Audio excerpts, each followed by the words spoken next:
I never thought a stupid drinking game could detonate my life. But here we are. One careless comment, a fleeting ghost of my past, and suddenly the man I married couldn't remember why he'd married me at all. My name is Cora. I'm 32. And I'm about to tell you how I accidentally nuked a 5-year marriage in under 10 seconds. It was just supposed to be a fun Saturday night. Silas and I rarely got to go out anymore, not since Maeve was born. The days of spontaneous dinners and late-night movies had been replaced by bath times and bedtime stories, a trade I had made willingly, happily. But when our friends, the Hendersons, invited us over for a proper adults-only dinner, we jumped at the chance. Silas's mom was thrilled to babysit, always begging for more grandma time anyway. The Hendersons' house was filled with the warm, easy laughter of people who hadn't forgotten how to be individuals outside of their parental roles. The wine flowed, a deep, velvety Merlot that loosened my tongue and unknotted the perpetual tension in my shoulders. For the first time in what felt like a year, I wasn't just Maeve's mom or Silas's wife. I was Cora, the old Cora, the one who told funny stories and wasn't afraid to be a little bit loud. Maybe that's why I let my guard down. After dinner, gathered around the fire pit in their backyard, someone suggested we play Never Have I Ever. It started innocently enough. Never have I ever been skinny dipping. Never have I ever lied to get out of a speeding ticket. We laughed, drank, and shared harmless confessions. The firelight danced across our faces, creating a bubble of warmth and camaraderie against the cool night air. Then Mike, Henderson's cousin, grinned and said, "All right, here's a good one. Never have I ever hooked up with someone whose name I can't remember." A few people chuckled and took a drink. Without thinking, I took a big, defiant swig of my wine. The action was automatic, a muscle memory from a life I no longer lived. Tasha, Mike's wife, giggled. "Ooh, Cora, how many times has that happened?" And that's when I said it. The words tumbled out, wrapped in a laugh meant to be charmingly self-deprecating. "Girl, I can't even remember half my hookups." The group laughed, a little shocked, a little amused. High on the attention and the wine, I made it worse. But the other half, sometimes I still dream about them. The laughter died. Not instantly, but it fizzled out like a damp firework. The air grew still, the crackling of the logs in the fire pit suddenly deafening. I remember Tasha's eyes going wide, Mike suddenly becoming very interested in finding more wood for the fire. But it was Silas's face that should have been my 5-alarm fire. He wasn't angry. He wasn't hurt, not in a way that twisted his features. He just looked blank. It was a terrifying emptiness, a look that stripped away 5 years of shared history, of inside jokes and late-night whispers. It was like he was seeing me for the very first time, and he wasn't sure he recognized the stranger sitting next to him. He recovered in a heartbeat, a testament to his composure. He forced a small laugh and slapped his knee. Well, I must have been pretty memorable then. The group seized the lifeline, laughing awkwardly before someone quickly changed the subject. I thought we'd moved past it. A clumsy joke, a momentary weirdness, nothing more. The drive home should have been my second clue. Silas was quiet. It wasn't the comfortable, easy silence of a couple who had been married for 5 years, the kind where words weren't necessary. This was a heavy, suffocating silence, thick with unspoken things. The air in the car felt pressurized. "Is everything okay?" I finally asked, my voice sounding small. "Sure. Just tired," he said, his eyes fixed on the road. Classic Silas, always keeping it together, always being the mature one. It was one of the things that had drawn me to him. I had been a whirlwind of chaos when we met 5 years ago. I was working a dead-end retail job at the mall, partying too much, and dating an endless string of exciting, handsome, and utterly wrong men. Silas came into the store looking for a gift for his mom. He wasn't my usual type, too put together, too responsible, his shoes too sensible. But there was a quiet confidence about him, a steadiness that was both intimidating and deeply attractive. When he asked for my number, I surprised myself by giving him my real one. Our first date wasn't at some trendy loud bar. He took me to a small, family-owned Italian restaurant where the owner knew him by name. He talked about his job at the car dealership, how he'd started washing cars in high school and worked his way up to sales consultant. He had plans, ambition. He listened when I talked, really listened, remembering small details I'd mentioned in passing. No man had ever paid that kind of attention before. I fell hard and fast. Within 6 months, we were living together. By our 1-year anniversary, I was pregnant with Maeve. It wasn't planned, but Silas never hesitated. He proposed 3 weeks after we found out, telling me he'd been saving for a ring anyway. He was my anchor, the calm harbor to my storm. And now, driving home in that thick, terrible silence, I felt the anchor slipping. The next morning, I expected Silas to bring it up. Maybe he'd tease me about it, a gentle jab about my wild past. That's how we usually handled things. We'd joke about an issue until it lost its power, until it wasn't a big deal anymore. But he didn't mention it at all. He got up early, made pancakes for Maeve, their Sunday morning ritual, and went through his routine like normal, except he barely looked at me. When our eyes did meet across the breakfast table, his were cool and distant. He was physically present, but emotionally he had checked out. Over the next few days, the distance grew into a chasm. An invisible wall went up between us. Silas started coming home from the dealership later than usual. When I'd ask about his day, I'd get one-word answers. Fine. Busy. He was still the same loving, doting dad to Maeve. He'd get down on the floor and build Lego towers with her, his face lighting up with a genuine joy that was now reserved exclusively for our daughter. But as soon as she went to bed, the wall would reappear. He'd find reasons to be in another room working on the budget in the office, fixing a leaky faucet in the garage, anything to avoid being alone with me. A week after the party, I found him sitting on the edge of our bed, just staring at our wedding photo on the nightstand. It was a candid shot, both of us laughing, my head thrown back, his eyes crinkling at the corners. He didn't hear me enter the room. He was tracing the outline of my face on the glass with his thumb, his expression unreadable. When he finally noticed me watching, he set the frame down with a quiet finality and went to take a shower without saying a word. It was just a stupid comment about my past. A past he knew all about. I'd never hidden my dating history. It wasn't some dark secret. Why was he acting like I'd committed some unforgivable betrayal? My confusion was curdling into annoyance. His silent treatment felt like a punishment, and it was starting to feel deeply unfair. I decided I had to break through. That night, when he finally came to bed, I waited for him to settle before I reached for him, determined to reconnect physically if he wouldn't talk to me. For a moment, his body responded, a familiar warmth, but then he tensed, stopped, and gently rolled away. "I'm too tired, Cora," he mumbled, his back to me. The rejection was a physical blow, sharp and cold. Lying there in the dark, with the space between us feeling like a mile-wide canyon, I felt a familiar, ugly feeling creeping in. The feeling of not being wanted. It was the same feeling that had driven me to seek validation in all the wrong places before I met Silas. After 2 weeks of his emotional deep freeze, I was going crazy. I tried everything. I cooked his favorite steak dinner. I wore the lingerie he'd bought me last Christmas. I even suggested we take a weekend trip, just the two of us. Nothing worked. He was polite, appreciative even, but distant. He was a ghost in our own home. Finally, one night, I couldn't take it anymore.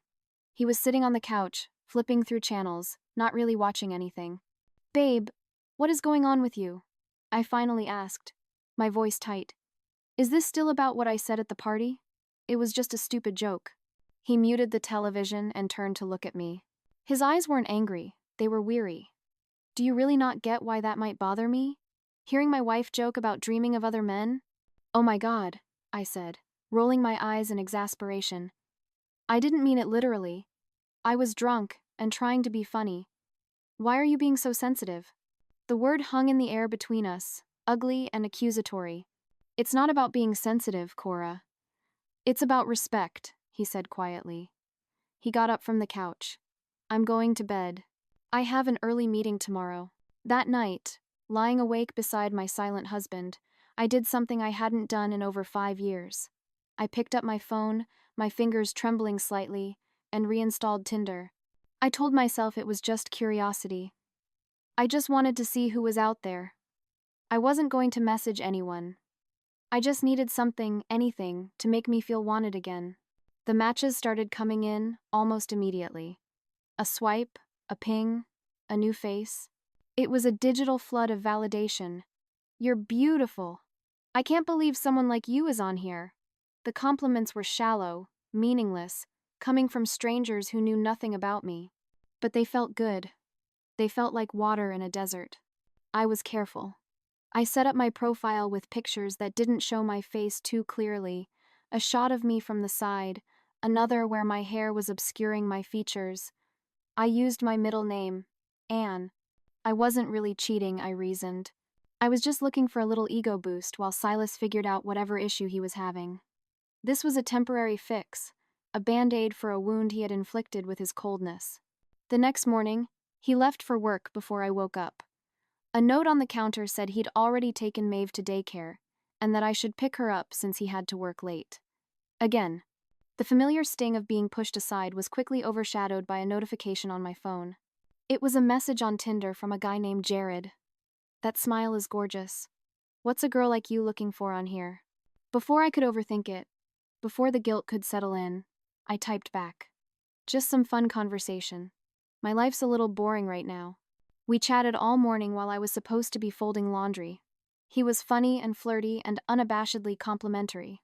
For the first time in weeks, I felt like myself again, witty, desirable, interesting. When he asked for more pictures, I hesitated for only a moment before sending one of me in a new dress I'd bought, a dress Silas hadn't even noticed. Jared loved it. He asked for more. I sent another, a little more revealing this time. The rush of excitement I felt was addictive, a potent drug. Soon I was chatting with several guys, a juggling act of flirtatious banter and ego-stroking. I basked in their attention, a secret sun I could turn to whenever the chill of my own home became too much. You've been on your phone a lot lately, Silas mentioned casually one evening. We were on the couch, a television show playing in the background, the illusion of a normal married couple. My heart hammered against my ribs. Oh, just talking to Tasha, I said, the lie slipping out with terrifying ease. Planning Maeve's birthday. He nodded, but he gave me a look one that said he wasn't buying it but didn't have the energy to argue. I clutched my phone tighter and made a mental note to change my Tinder notifications to silent. The next few weeks fell into a pattern.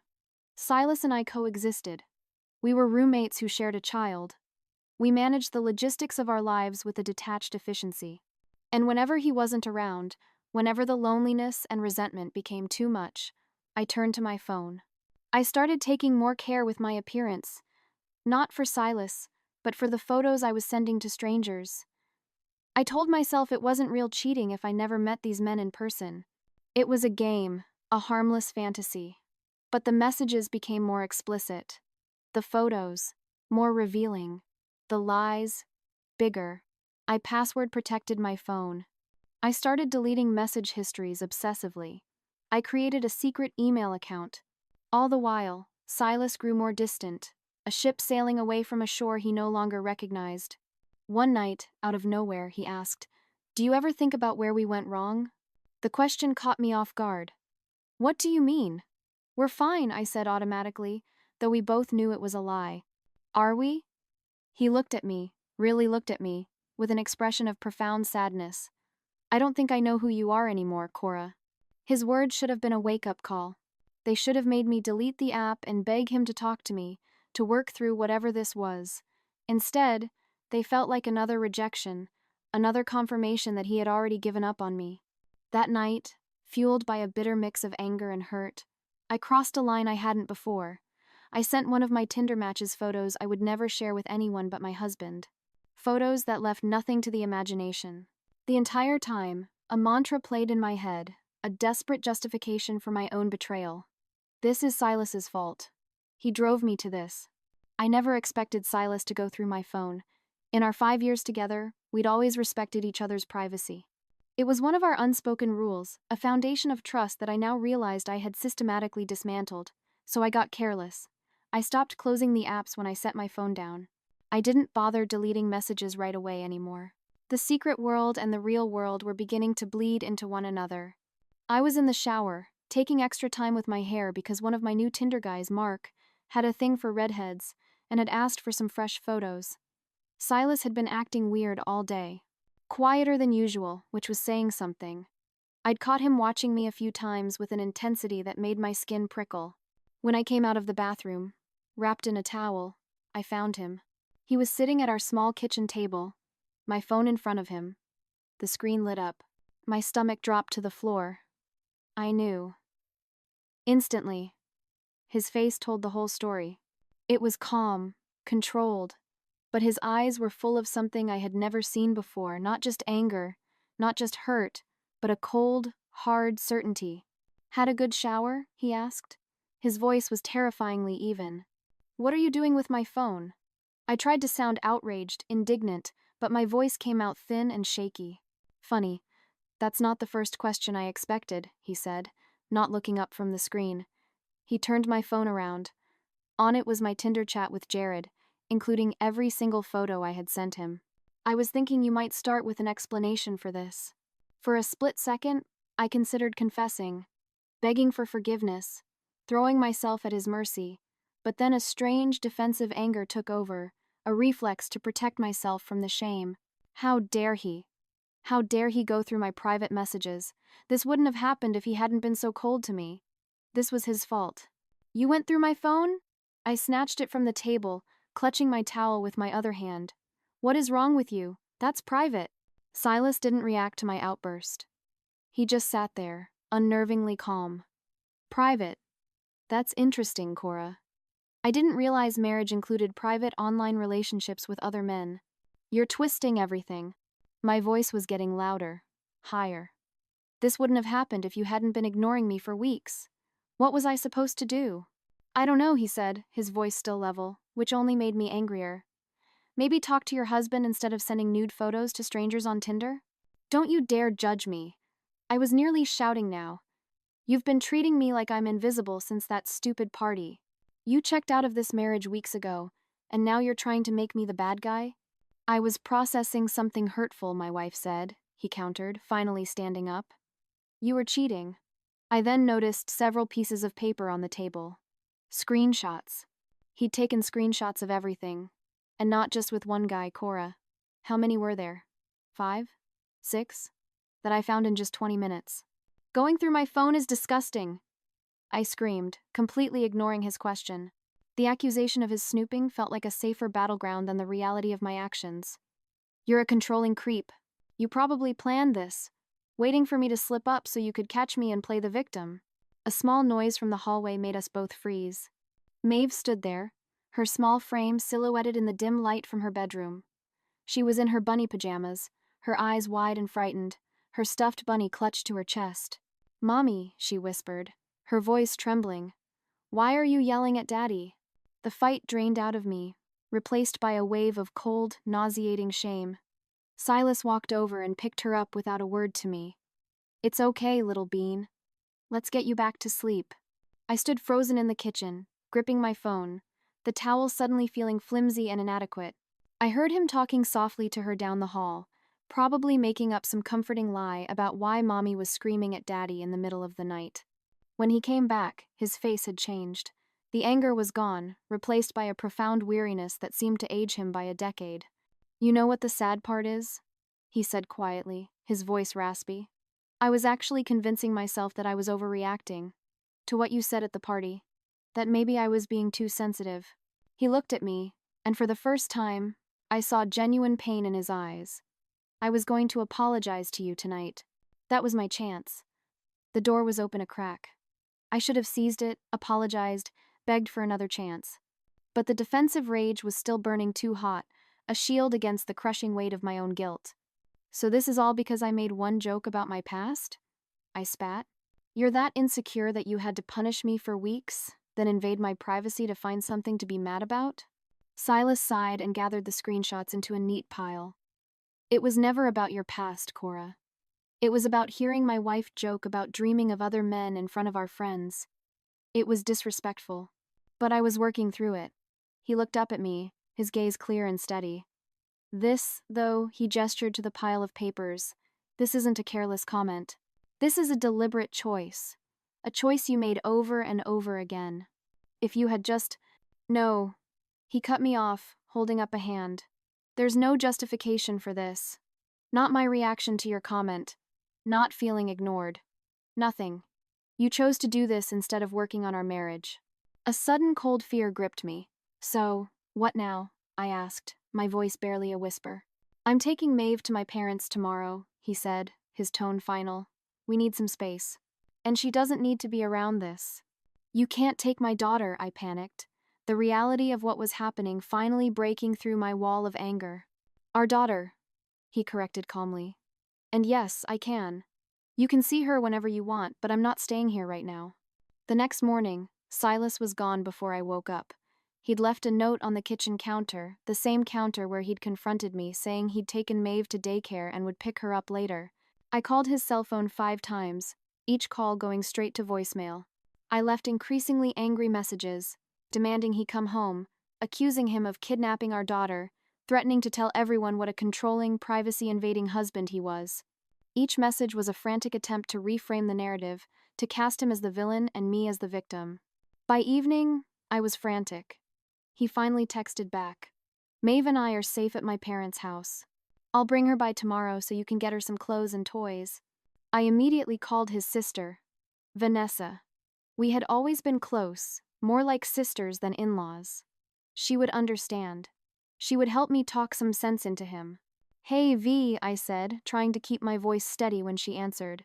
Have you talked to Silas? Yeah, she replied, her voice unusually cool. He's at Mom and Dad's with Maeve. Did he tell you what happened? I asked, a desperate hope fluttering in my chest that he'd kept the sordid details to himself. There was a long pause on the other end of the line. He showed us everything, Cora.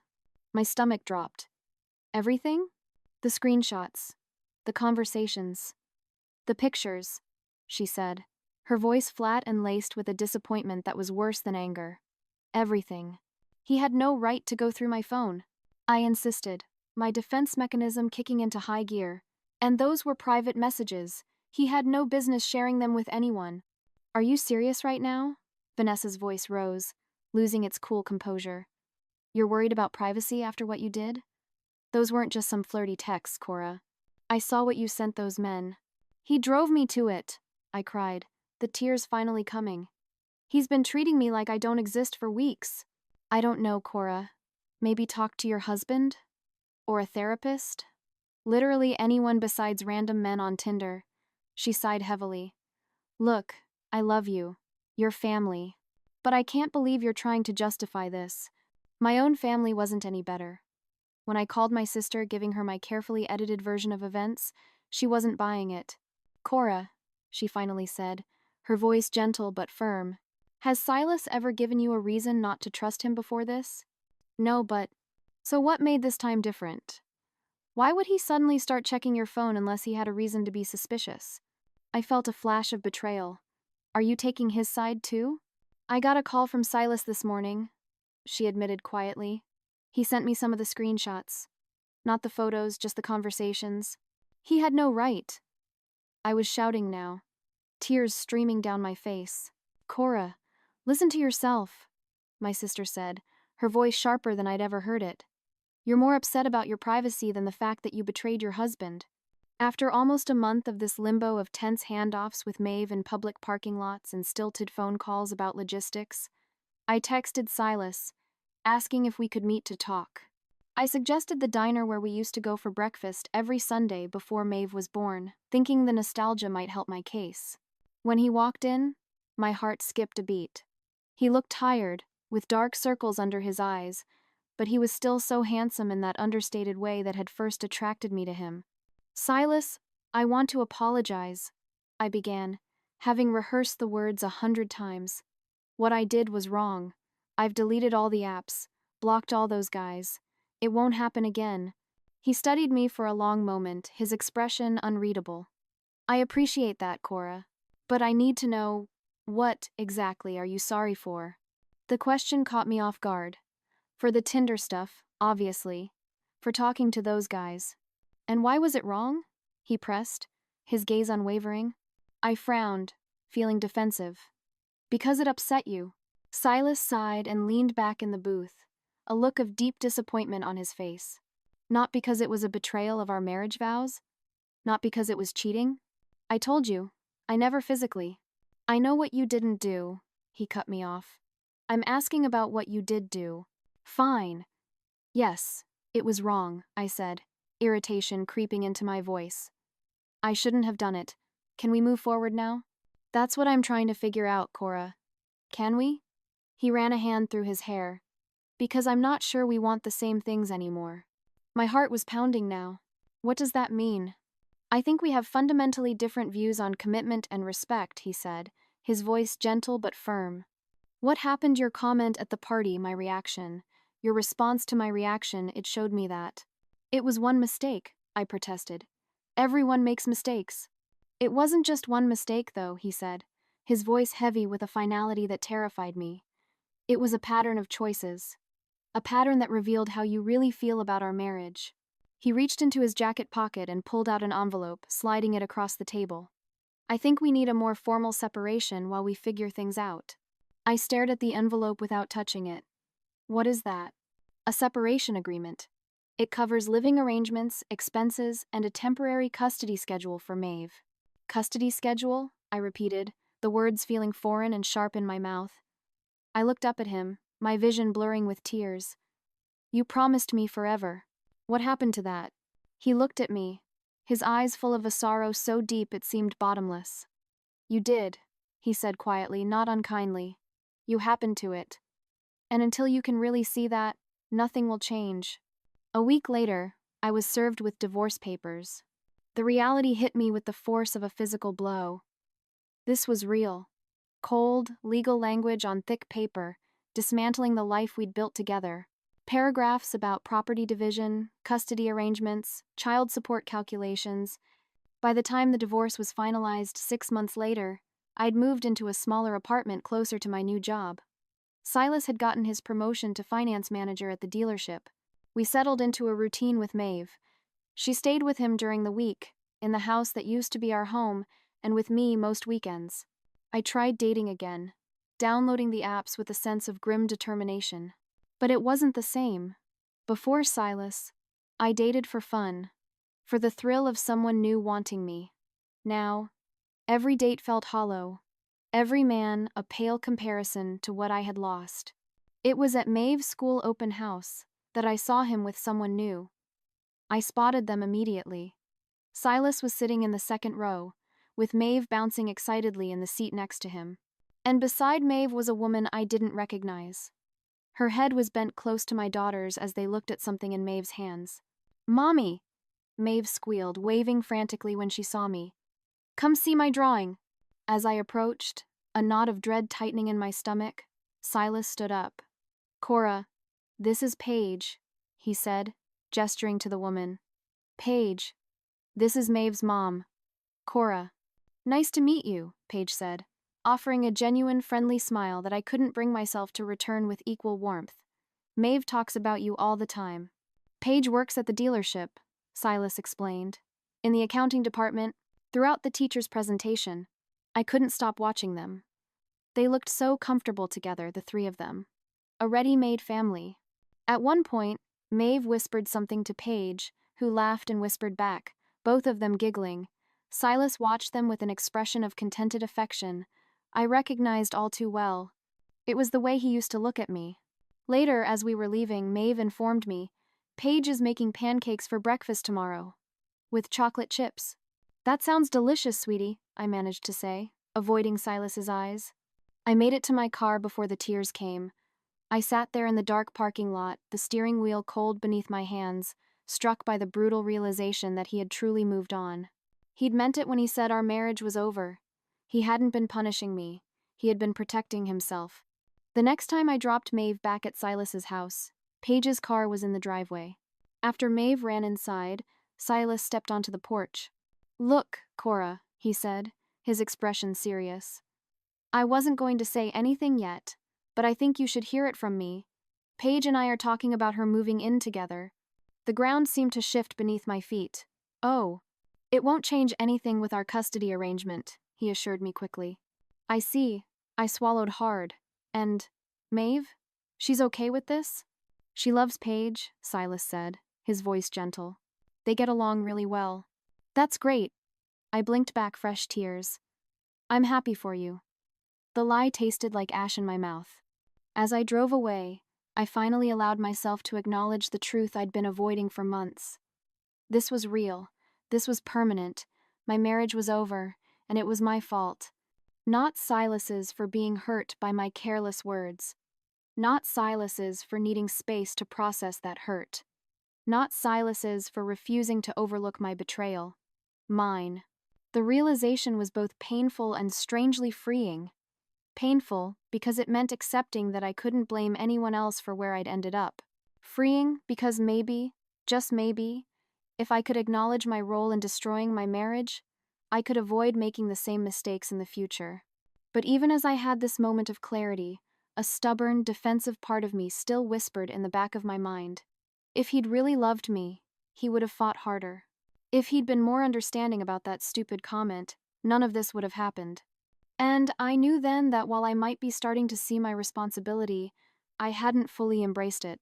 Not yet. Maybe not ever. Because it was easier to think that someday I'd find someone who would accept me completely flaws, careless words, defensive reactions, and all than to admit the truth Silas had tried to show me. That acceptance without accountability isn't love, it's enabling. And Silas had loved me too much to enable my worst behaviors. Meanwhile, across town, my daughter was probably drawing family pictures. Pictures that no longer included me in the same home. And as much as I wanted to blame Silas for that too, deep down I knew the truth. I just wasn't ready to face it yet.